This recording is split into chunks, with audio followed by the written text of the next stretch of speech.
What's going on, everybody? Welcome to Classroom Confessions. My name is Orlando Baxter, former teacher turned stand-up comedian, and now a host of this crazy show where I grade anonymous confessions. Yes, you heard me.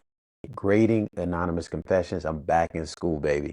So here's how the show's going to work. I'm going to read to you 4 to 5 anonymous confessions, all submitted to my website and based on a specific theme. And then I'm going to grade them. I'm not going to grade the spelling or the grammar. I'm going to grade the behavior because let's be honest, it's funnier. Everybody laughs at people's crazy behavior. And then I'm going to ask you to grade the behavior as well. And also let me know why. I need to know why. And the best response is going to win confession of the week. Can we do that together? Yes. All right, let's continue. Our first theme is first week of school fails. First week of school, one of the most chaotic times during the school year. Nobody wants to be back in school off of summer vacation, but they're there. So let's jump right into these confessions. First confession comes all the way from Atlanta, Georgia. Shout out to the ATL, by the way. This is a 5th grade teacher, and he said, "Hey, Orlando, first week teaching at a new school, I was trying so hard to make a good impression, but I was spiraling. I barely slept. I was sweating through my khakis, disgusting, and pacing around the playground like I was auditioning for a Jordan Peele movie." He thinks he's funny as well. Leader jokes to me. Thought I was hiding it pretty well until a 10-year-old came up to me, put her hand on my shoulder, and said, "It's gonna get easier, I promise." Then she gave me a little side hug and walked away. How sweet is that? Come on now. I got life coached by a 5th grader, and the worst part is she was absolutely right. Here's my first impression. Normally, I'm supposed to talk about the person who confessed, but I have to say something about this little girl. How sweet is she? And not only did she give him words of wisdom, she gave him a hug. Listen, if any of my students ever gave me great words of wisdom and they followed it up with a hug, man, they could do no wrong in my eyes. I don't care if they never turned in any homework, if they failed every test, if they were illiterate. I'm giving them an A as long as they're in my class. That's just how I roll. Anyways, let's get to the grade. I'm going to give this guy B minus because I think that despite not being the best version of himself, I still feel like he remained professional. He did not take his stress out on any of his students or none of his coworkers. The reason why I give him the minus though, because I thought it was weird that if you're that stressed out, you don't take anything for it. Teachers take things when they're stressed out. They take cigarette breaks, they take a day off of school, or they take alcohol. That's a fact.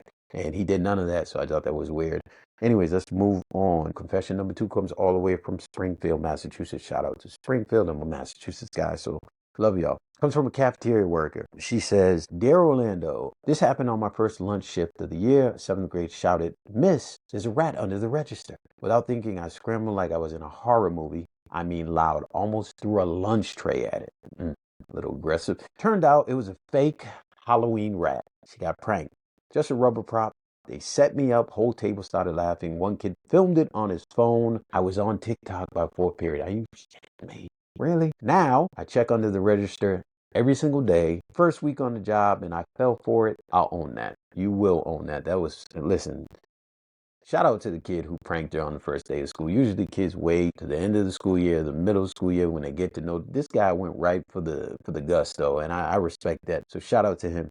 But I will say this about this woman and her behavior. I gave her a C minus. I think it was natural reaction if you think you see a rat to scream or almost throw a tray at it if you're a lunch lady. I get that. I don't have any problem with that. The reason why I give it the minus though is because I just think that it's weird that she seen a kid filming her and she did not do anything about it. She just let it happen. If that was me, I seen a kid filming me after I just screamed and humiliated myself and everybody was laughing, I'm deleting the video. Lunch is over. I don't give a damn about the Salisbury steak. I don't care who ain't got a chocolate milk. I don't care who got cookies. I'm looking at my coworkers and saying, "Listen, I need y'all to hold the fort down. I'm going to go delete this video because there's no way I'm going to let some middle school kid or any kid humiliate me by posting me on TikTok because I did not delete the video. Are you shitting me?" She's going to be known as Rat Lady for the rest of her life because of this lack of judgment. There's no way. Anyways, let's keep it going. This next confession comes all the way from Philadelphia, Pennsylvania. School nurse at an elementary school. Shout out to Philly. She goes, "Hi, Orlando. It was the first week of school and I was completely overwhelmed. We were down a nurse, no assistant nurse either. Must be a rich school. Assistant. I didn't even know nurses had assistant nurses. And I had nearly 100 kids come through my office that day. That's a lot of kids for one school. 100. What did they all have COVID? That's crazy. This one little boy came in holding his stomach. Instead of calling his parents or even checking his vitals, I gave him a saltine cracker and I told him to lie down. 5 minutes later, he puked in the hallway. His mom was kind when she picked him up, but I felt like I failed, like I forgot everything I know. I can see this is a big fail. Here's my thing. I'm just gonna go right to a grade with her. She gets a D. I know she was overwhelmed and unsupported, but she did not follow protocol. Right? If the protocol is for you to check vitals and call parents, that's what you're supposed to do, regardless of how stressed out and exhausted you are. You can't look at a kid and say, "Here's a saltine, go lay your ass down somewhere." That's not how it works. Let's keep moving. Confession number 4 comes all the way from Detroit, Michigan. Former student says, "Yo, Orlando, freshman year, first week of school, I was walking past the science lab and I saw the shiny red lever on the wall. Looked like something out of a cartoon. I pulled it. It was the fire alarm. Whole school got evacuated. Fire truck pulled up. We stood outside for 45 minutes in the heat. Later that day, the principal got on the intercom and said whoever did it could confess with no punishment." I sat there, quiet, pretended I didn't know anything. To this day, nobody knows it was me, but I've been holding that one for a while. Okay, this one's easy. F. Yes, F. Here's why it's an F. He pulled the fire alarm, evacuated the entire building. Now nobody's learning. And he's also wasting the city's resources. Every time you pull a fire alarm, it costs the city money, right? And not to mention, you taking firemen away from other potential fires for this bullshit that you just pulled. I also think it's weird that he did not know what a red lever in a hallway meant that it was going to be a fire. Like, what does the red levers in Detroit look like? Because if they look like every other red lever that's in every other school in every other state, something's wrong with this kid. He's either been homeschooled and needs to go back home, or he's not something's going on upstairs. It doesn't make any sense to me. And it also makes me think, why don't these fire alarms have ink in them anymore? Remember they used to have the blue ink so you never want to pull them? Because you can find the person easily.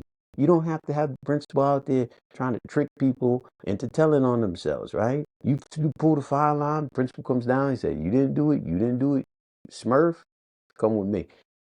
You know right away. But I will give him F plus because he did not believe the principal. I think the principal was lying. Anytime you pull a fire alarm, somebody's getting in trouble if it's not real. That's just how it goes. That was good, smart thinking. Okay, we're gonna go with the last confession. Last confession comes all the way from a second grade teacher in Phoenix, Arizona. She says, "Hi, Orlando. This happened during my first week of teaching second grade. I was running on no sleep, trying to do it all, like a lot of teachers do. One of my students spilled chocolate milk across the table and onto the floor, not once, not twice, 3 times in one day. By the third time, I lost it.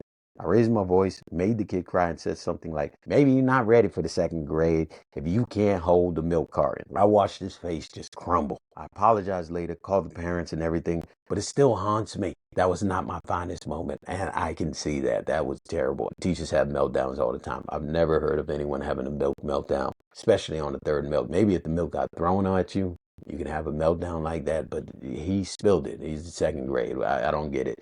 Did he do something to you before, maybe in the first grade, pissed on your shoe? I really don't get it. If I have to give her a grade, though, I'm going to give her a C. I thought about giving her a D, but this is why I'm going to go with the C. Giving her a C because teachers are human. And sometimes you just have bad days, just like anybody else. And she went for the jugular, which she shouldn't have went. That's messed up to say that to a kid. But she also apologized. She not only apologized, she called the parent and told them about it, and that's everything. So I'm gonna upgrade her to a C, and that's my grade for her. And that is all the confessions that we have. Now it's your turn to drop a grade in the comments and make sure you explain your grade. Funniest response is probably gonna win confession of the week. Do that now.